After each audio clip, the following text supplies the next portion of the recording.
Di video kali ini, saya akan mencoba untuk teknik development dengan fork menggunakan beberapa teknologi seperti Docker, Node.js, Nginx, dan juga Redis. Sebelumnya, apa itu fork? Fork adalah suatu teknik untuk membuat suatu proses terpisah dari kode program yang sama. Jadi, tiap proses dalam fork itu saling berdiri sendiri. Oke, contohnya ketika teman-teman membuat suatu kode program dengan menggunakan Node, dan teman-teman mencoba running kode program tersebut dengan Node terus nama filenya, itu disebut dengan satu proses. Jika teman-teman memanggilnya lagi menggunakan Node terus nama file tersebut, itu disebut proses yang terpisah alias independen. Jadi tiap proses dalam fork itu saling berdiri sendiri. Nah, fork ini cocok ketika teman-teman membuat suatu aplikasi di servernya, di mana aplikasi tersebut teman-teman menggunakan teknologi-teknologi selain Node.js. Contohnya ada Golang, Laravel, dan lain sebagainya. Nah, di setiap proses ini saling berdiri sendiri dan bisa berjalan dalam beberapa port juga. Nah, dalam server itu teman-teman menggunakan Nginx sebagai load balancernya karena independen, saling berdiri sendiri. Jadi ketika ada proses teknologi yang teman-teman pakai, semuanya Node.js atau Laravel atau Golang itu atau Rust juga, ada salah satu yang error, maka server kita atau aplikasi kita masih tetap berjalan seperti itu. Oke, kita akan langsung saja untuk mengaplikasikan kali ini ya teman-teman. Baik, kita langsung saja mencoba untuk mengimplementasikannya. Silahkan teman-teman buat suatu folder, lalu folder tersebut buka di Visual Studio Code teman-teman ataupun editor teman-teman yang masing-masing ya untuk ngoding. Oke, kalau sudah dibuka, silahkan buat suatu file di sini, itu namanya web1. Nah, web1 ini saya akan buat sebuah REST API dengan Node.js. Sebelum itu kita akan coba buat Docker file-nya dulu. Silakan buat satu file namanya Docker file. Di dalam Docker file tersebut kita akan coba buat image-nya. From Node Alpine. Nah, Node Alpine ini dia ada di Docker Hub-nya ya. Kita akan coba download nanti build. Nah, di sini konfigurasinya secara otomatis untuk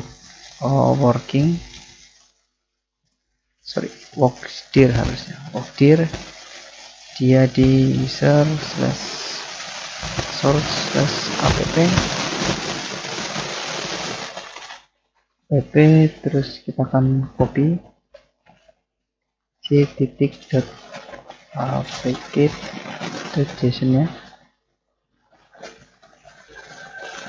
terus kita akan run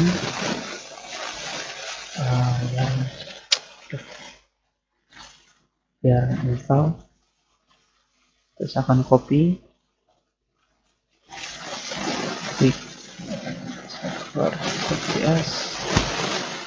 terus kita akan cmd ini untuk run-nya ya. Kita akan coba yang sini start, komennya start.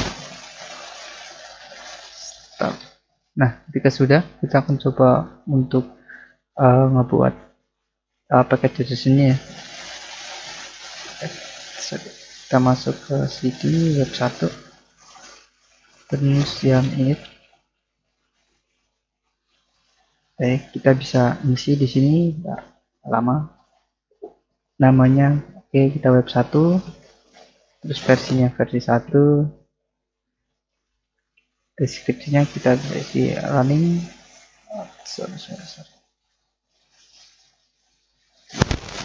running Node.js Express seperti ini. Ini listnya kosong juga masalah sih. Entry point-nya kita ke server.js, kosongkan autornya, si nama teman-teman juga boleh, enggak juga enggak apa-apa. Oke, private kosong. Oke, ketika sudah, nah kita bisa masukkan di sini,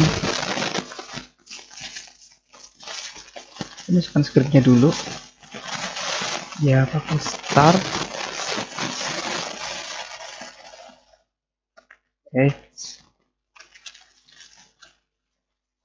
Nah ini kurang koma ya, start. Dia akan ngejalanin sebuah perintah node server .js seperti ini, dan juga di dependensinya kita bisa kita isi express, isi keempat, terus keempat titik 11 2 seperti ini. Terus untuk Redis saya itu pakai yang 3.1.2 ini sih ya. Kalau udah kita save aja, terus kita kesini buat server .js.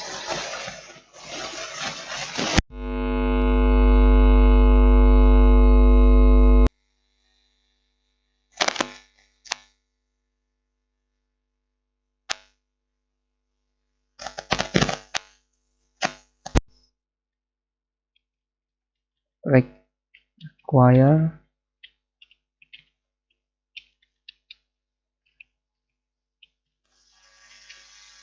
express.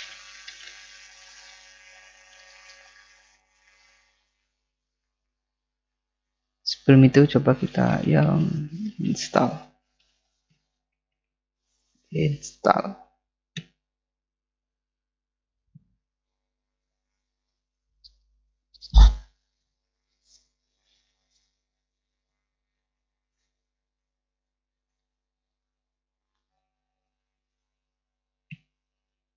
Oke saja. Oke, kalau sudah kita bisa cons Redis sama dengan required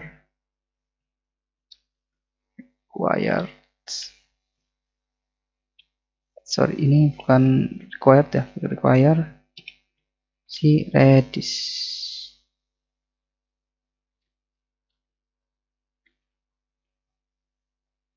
Bentar. Oke, kita apa salah? Oh ya, kita salah ya. Harusnya servernya itu dimasukkan di web 1. Kita pindah dulu. Oke, dia baru jalan sih. Terus kita cons up express. Kita akan coba buat koneksi dulu. Redis client dengan Redis titik client. Kita masukkan hostnya itu 6 hostnya Redis ya, hostnya itu Redis.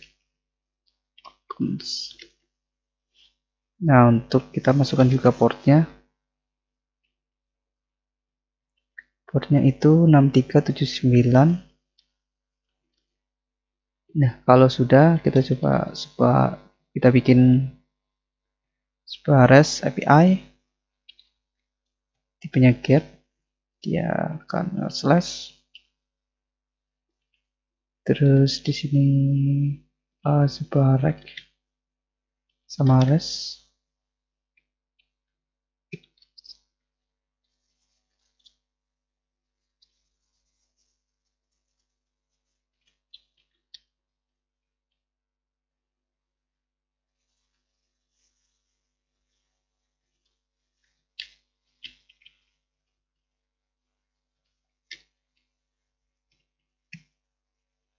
Terus di sini kita panggil juga pakai get.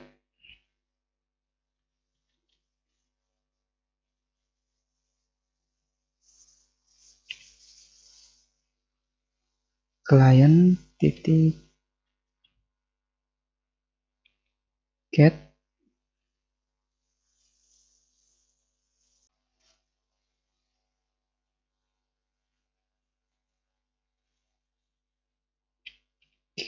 dia akan mengambil di database Redis-nya dengan key yang spesifik. Contohnya di sini kita akan mengambil key yang namanya itu 6 visitor seperti ini. Nah, terus di sini ada function, pertama itu error, terus yang kedua itu adalah visitornya. Kita ganti sini aja key visitor. Oke. Nah, ketika sudah, kita bisa cek di sini.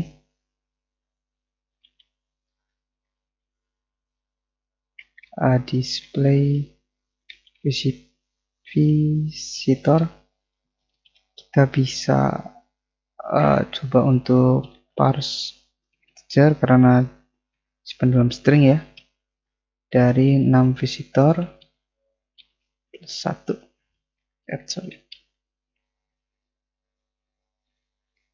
if jika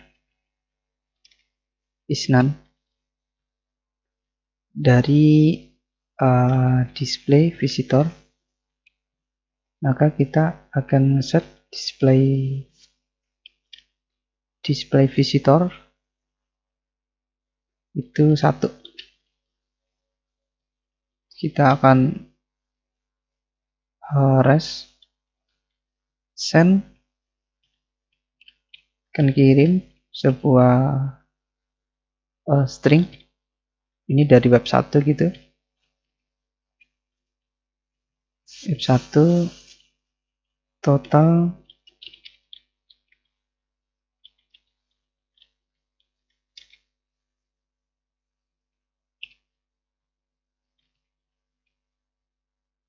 display visitor. Terus kita akan jadi client set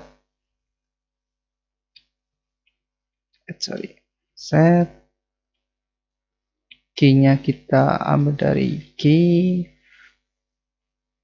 kita copy saja,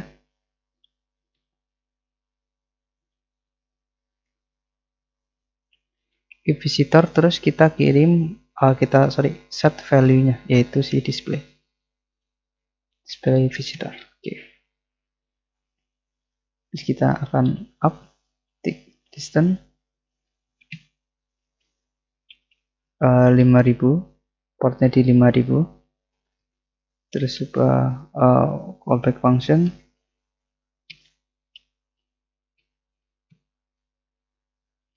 console log web 1 is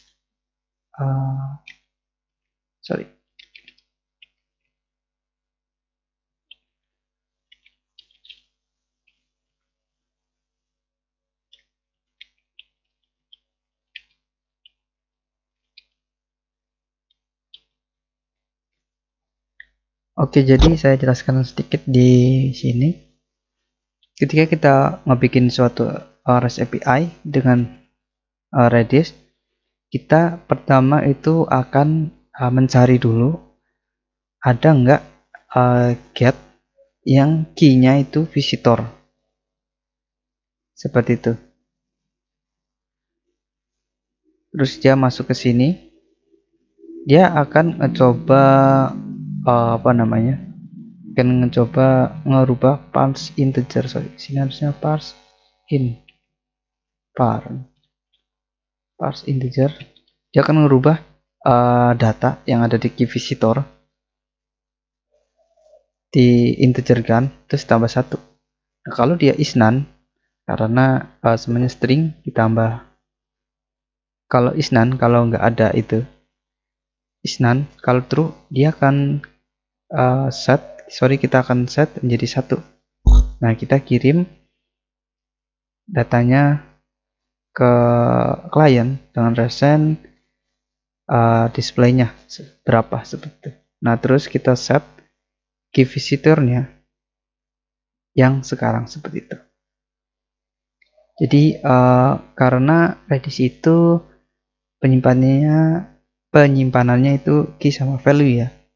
Jadi kita bisa kirim key-nya apa, terus value-nya apa seperti itu. Kalau key-nya sama, maka dia akan ke replace. Kalau key-nya beda, dia akan nambah. Seperti itu kira-kira ya teman-teman. Oke, untuk web pertama ini sudah jadi. Kita bisa tinggal kopas saja untuk yang web pertama. Atau kita akan coba dulu untuk jalan atau enggaknya.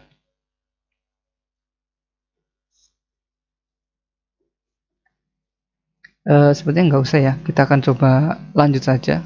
Kita bisa kopas saja dari web 1, kita copy terus kita paste di sini. Oke, untuk web 1 kopinya kita bisa ganti menjadi web 2. Oh yes, untuk di docker filenya itu juga sama, packages-nya juga kita ganti aja dah. Oke, di sini juga sama, nggak masalah. Terus kita akan coba bikin what don't save.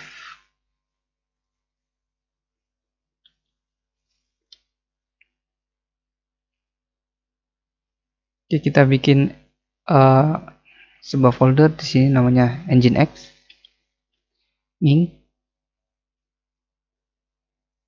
Sebuah folder namanya Nginx. Nah, di dalam folder tersebut kita bisa isi, ada yang pertama itu Dockerfile. Dockerfile-nya itu buat ngebuild si Nginx-nya ini. Bentar, kita buat suatu file.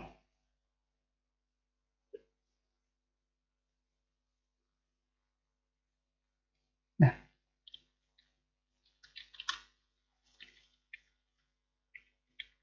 Dockerfile. Yang di dalam Dockerfile di sini kita masukin from Nginx. Kalau seperti ini dia kan otomatis ngambil versi yang terbaru ya, atas gini. Tapi nggak masalah, ketika nanti seperti ini saja, terus kita bisa run. Kita akan remove dulu settingan defaultnya etc slash nginx conf.d slash default.conf.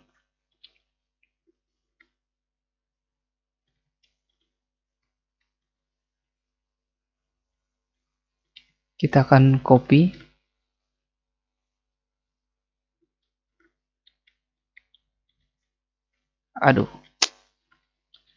copy nginx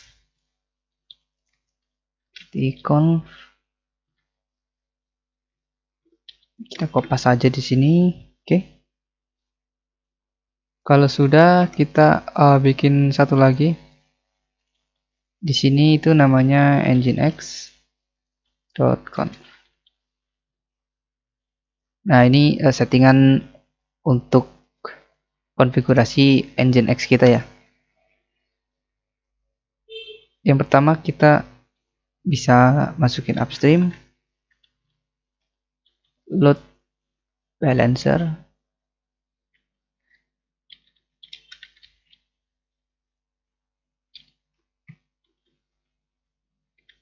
server,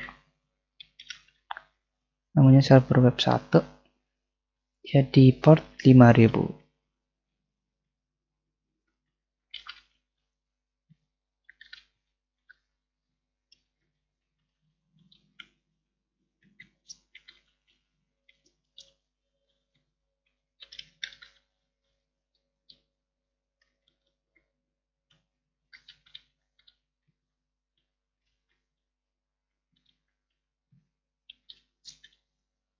Localhost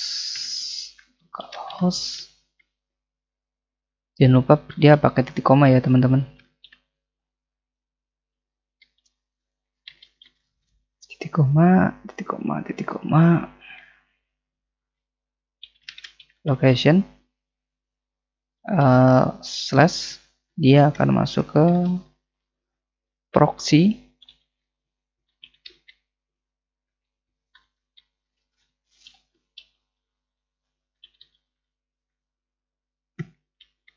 Oke, seperti ini. Ini untuk konfigurasi Nginx nya.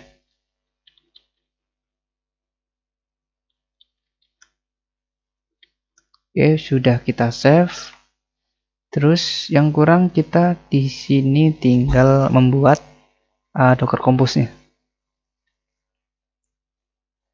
Sebentar, agak lama.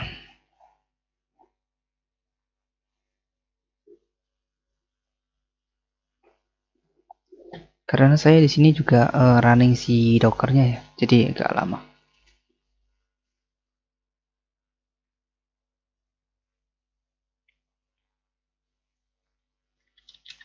Docker Compose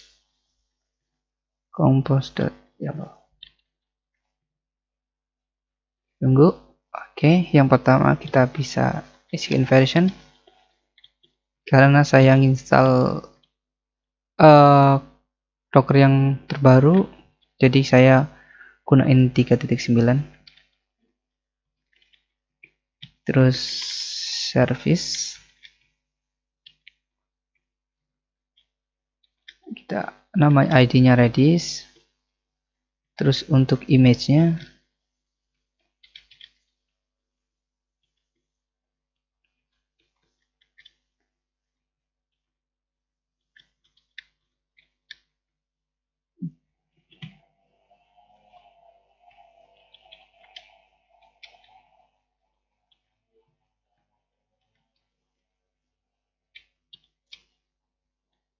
enam 379 kalau salah, dia juga 63.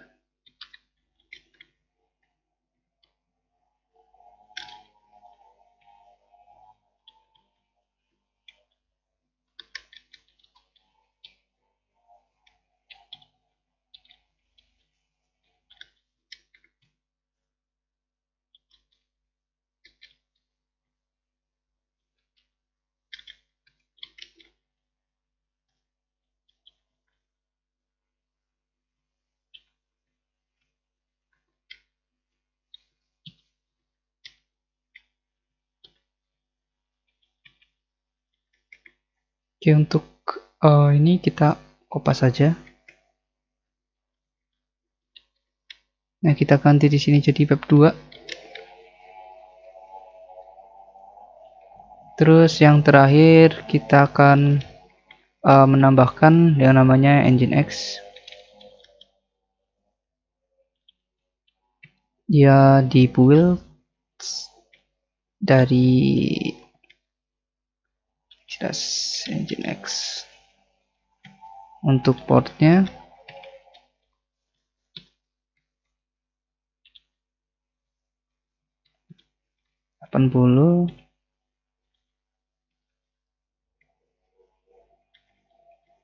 depends on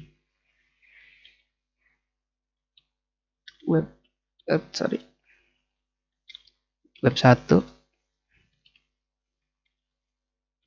web 2. Oke, jadi untuk service itu tepat untuk melakukan konfigurasi di Docker kita ya. Nah, untuk web 1, web 2 ini fungsinya sebagai ID di kontainer. Nah, dia untuk build-nya dia ambil dari slash web 1, dia akan akses web 1 dan akses si docker file ini. Nah, untuk portnya ini yang di depan adalah ports untuk dipublish. Artinya port yang di local host kita. Nah, sedangkan 5000 adalah untuk yang di kontainer kita. Seperti itu. Nah, depends on itu artinya Nginx ini nggak akan berjalan ketika web 1 atau web 2 kita itu bermasalah. Seperti itu. Ketika di build. Oke, kita langsung saja.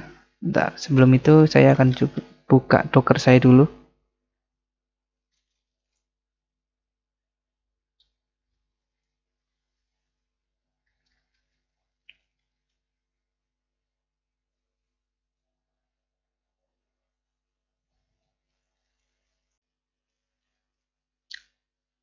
Oke teman-teman, jadi kira-kira seperti ini untuk tampilan desktop Docker desktopnya. Ada image dan juga ada kontainer. Jadi kita akan ngebut aplikasi kita, tapi sebelum itu ada beberapa konfigurasi yang harus kita ganti, yaitu di docker compose.yaml kita ganti untuk build-nya dari port 2, build-nya dari web 2, portnya ganti 82, portnya bebas sih sebenarnya, yang penting nggak sama. Terus untuk port di sini dari Nginx-nya dia tambahin S ports gitu. Nah, untuk di docker file si web 1 kita bisa tambahin di sini koma ya. Dan juga tentunya di file 2 di docker file di web 2 kita tambahin koma juga. Nah, di server.js di web 1 nothing tulus ya. Mungkin di sini tipe aja total seperti ini. Terus kita ke web 2, terus kita di server.js kita ganti ini jadi web 2. Nah, seperti ini. Terus mungkin di package.json-nya yang tadinya express silakan rubah jadi express seperti ini ya, sama package.json yang pertama yang di web 1. Nah, habis itu kita bisa docker compose up minde untuk ngebuat aplikasi kita ke docker. Tinggal enter saja, nantinya perintah ini akan menjalankan docker compose-nya seperti itu.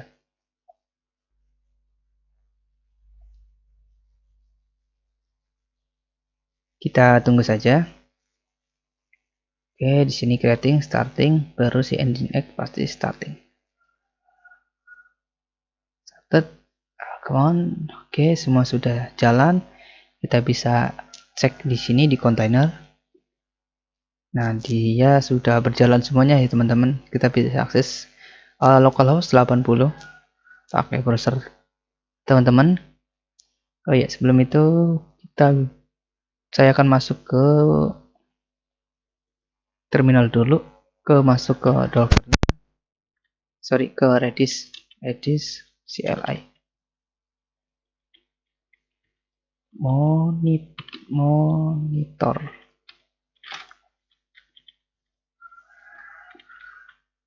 Oke, dia sudah ready ke monitor si Redisnya. Kita akan coba reload. Oke, dia dari web 1, total number of visitor 1. Kita coba ke 2. Nah, dia ngembaliin si respon dari web 2 ya. Kita coba 1. Seperti ini ya teman-teman, tuh teman-teman bisa lihat ini dari web 1, terus dia dari web 2. Kalau kita cepat dia akan biasanya bebas sih, si Nginx nya kita nggak bisa prediksi dia akan ngirim ke node mana seperti itu sih teman-teman. Jadi nggak bisa patokan bahwa apa dari web 2 terus ke web 1 ke web 2 ke web 1, itu terserah dari si distributornya sih teman-teman.